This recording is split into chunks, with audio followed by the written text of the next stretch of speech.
This YouTube channel does not promote any violent, harmful, or illegal activities. All content provided by this channel is meant for an educational purpose only.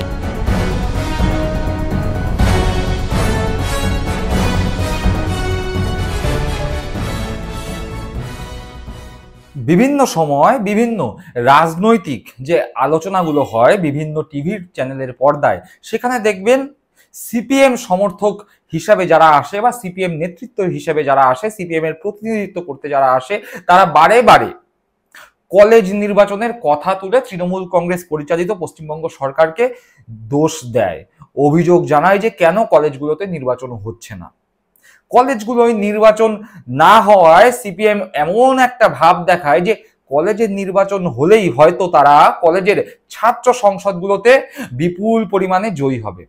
যাই হোক, আমরা বিভিন্ন সময় বিভিন্ন medical college থেকে শুরু করে অনার্স কলেজ থেকে শুরু করে বিভিন্ন ইঞ্জিনিয়ারিং কলেজগুলোর ক্ষেত্রে দেখতে পেয়েছি যে নির্বাচনের দাবিতে সিপিএম সহ বাম দলগুলো রীতিমতো তেড়ে ফুঁড়ে তৃণমূল কংগ্রেস পরিচালিত সরকার মমতা বন্দ্যোপাধ্যায়, অভিষেক বন্দ্যোপাধ্যায়কে আক্রমণের রাস্তায় হেঁটেছে। কিন্তু ঠিক এর উল্টোও একটা দিক আছে, সেই দিক নিয়েই আজকে আলোচনা করব। এমন এক জায়গা আছে যেখানে এমন একটি সংগঠন, যেই সংগঠনের জন্ম লগ্ন থেকে আজ 2025 সাল, প্রায় 63 থেকে 65 বছর অতিক্রান্ত, জন্ম লগ্ন থেকে প্রতিষ্ঠা হওয়ার পর থেকে সেই সংস্থা বা সেই সংগঠনের মাথায় বসে আছে সিপিএম। জন্মলগ্ন থেকে আজ অবধি কোনো নির্বাচন হয়নি। ঘটনাচক্রে সিপিএম এই বিষয়ে মুখে সম্পূর্ণ কুলু পেটেছে। এমন একটা ভাব কাউকে জানতে দেয়া যাবে না, ঢাক ঢাক গুড় করে ঢেকে রেখে দেয়া, চেপে রেখে দেয়া একটা বিষয়। এই সিপিএমই যখন বারংবার তৃণমূল কংগ্রেস পরিচালিত পশ্চিমবঙ্গ সরকারকে আক্রমণ করে কলেজগুলোয় কেন নির্বাচন হয় না সেই নিয়ে, সেই সিপিএমই দীর্ঘ 63 বছর ধরে একটা সংস্থায় পরিচালনার দায়িত্বে রয়ে গিয়েছে চুপচাপ ভাবে, কাউকে ঘুণাক্ষরেও কিছু টের পেতে দেয়নি। বস্তুতই এই স্বভাব সিপিএম এর বহু পুরনো।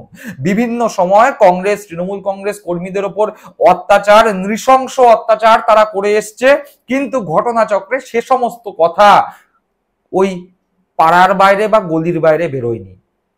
প্রচুর দুর্নীতি করেছে, কিন্তু সেই দুর্নীতি এত বৈজ্ঞানিক পদ্ধতিতে করেছে তার কোনো প্রমাণও খুব একটা খুঁজে পাওয়া যায় না।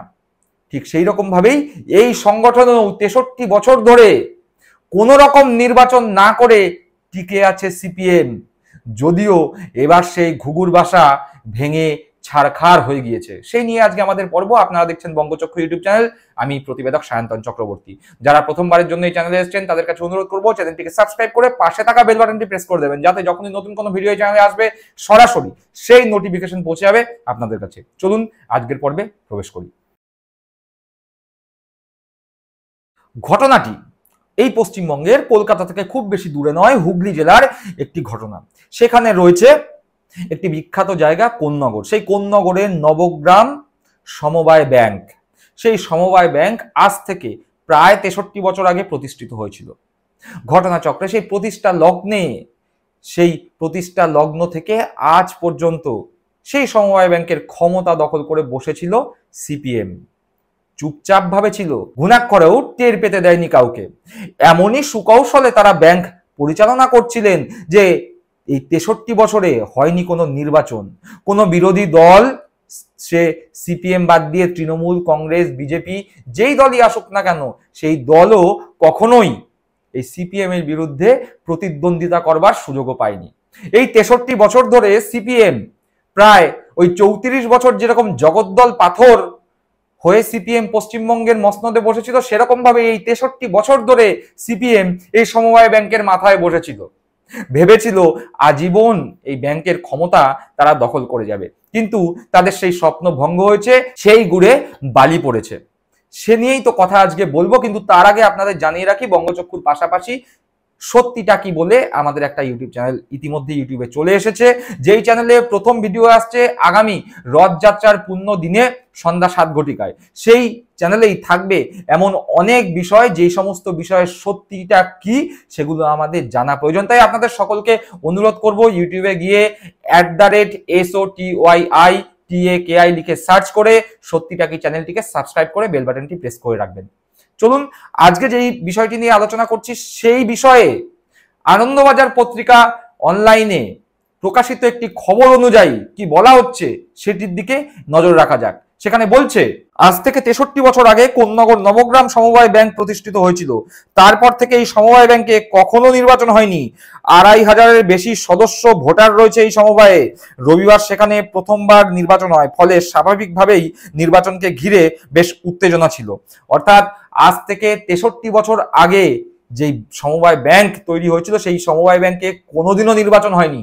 সেই ব্যাংকে এতদিন পরে এই প্রথমবারের জন্য নির্বাচন সংগঠিত হলো। ঘটনাচক্রে এই ব্যাংকের পরিচালনার দায়িত্বে ছিল সিপিএম। প্রতিবেদনের পরবর্তী অংশে বলছে, সকাল থেকে ছিল টানটান উত্তেজনা। বেলা 12টা নাগাদ 56টি আসনের জন্য 18টি কেন্দ্রে ভোট গ্রহণ শুরু হয়। ভোট গ্রহণ হয় নবগ্রামের 3টি স্কুলে। বামেরা সব আসনে প্রার্থী দিলেও বিজেপি একটিও আসনে প্রার্থী দেয়নি। ভোট গ্রহণ শেষে বিকেল 4:30 নাগাদ শুরু হয় গণনা। প্রথম থেকেই এগিয়ে ছিলেন তৃণমূল সমর্থিত প্রার্থীরা, ফলে ফল ঘোষণা হতেই দেখা যায় সব আসনেই জিতেছে তৃণমূল।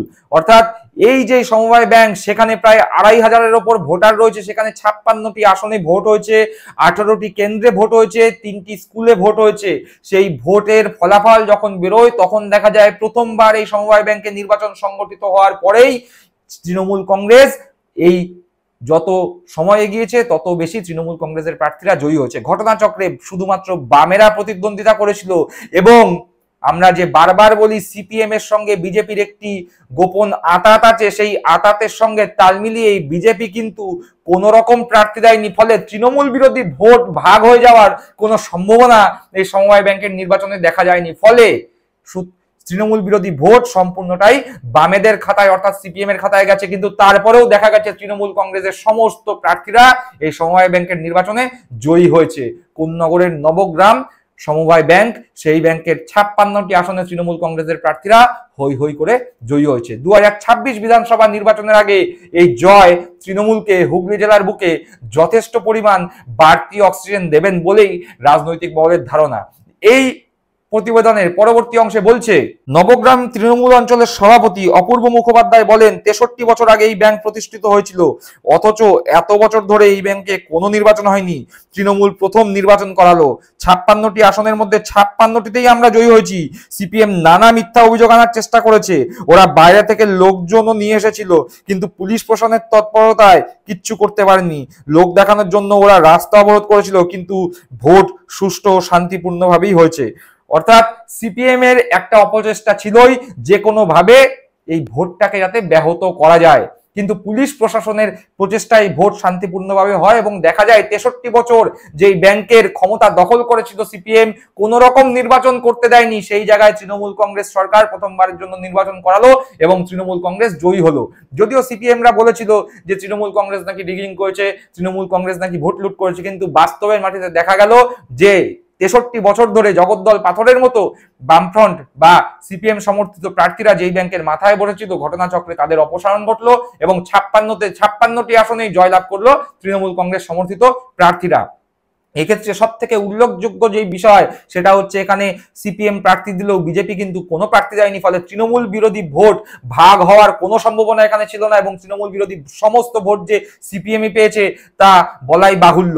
সুতরাং এ কথা খুব স্পষ্টভাবেই বলা যাচ্ছে যে সিপিএম এবং বিজেপি এই ভোটের নিরিখে, যদি এই ভোটটাকে মোটামুটি ভাবে আমরা সাধারণত ভাবে বিচার করি, তাহলে এই ভোটের নিরিখে যদি আগামী বিধানসভা নির্বাচনে সিপিএম এবং বিজেপি বকলমে তলায় তলায় জোট করে এক হয়ে লড়ে, সেক্ষেত্রেও তৃণমূল কংগ্রেসের জয় যে অবশ্যম্ভাবী তা এই ভোটের নিরিখেই বলে দেয়া যায় এখন থেকেই।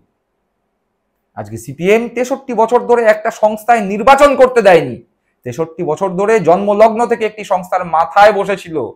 আর এই সিপিএম যখন বলে বিভিন্ন কলেজে ভোট হচ্ছে না কেন, তৃণমূল কংগ্রেস সরকার জবাব দাও, তখন তাদের কাছে এই ধরনের উদাহরণগুলো তুলে ধরতে হয়।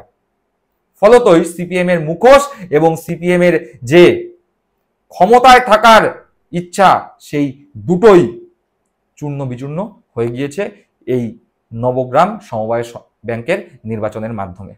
দর্শক বন্ধুরা, এ বিষয়ে আপনারা কি মনে করছেন? আপনাদের মূল্যবান মতামত কমেন্ট বক্সে কমেন্ট করে জানাবেন। সকলে ভালো থাকবেন, সুস্থ থাকবেন। জয় হিন্দ, বন্দে মাতরম।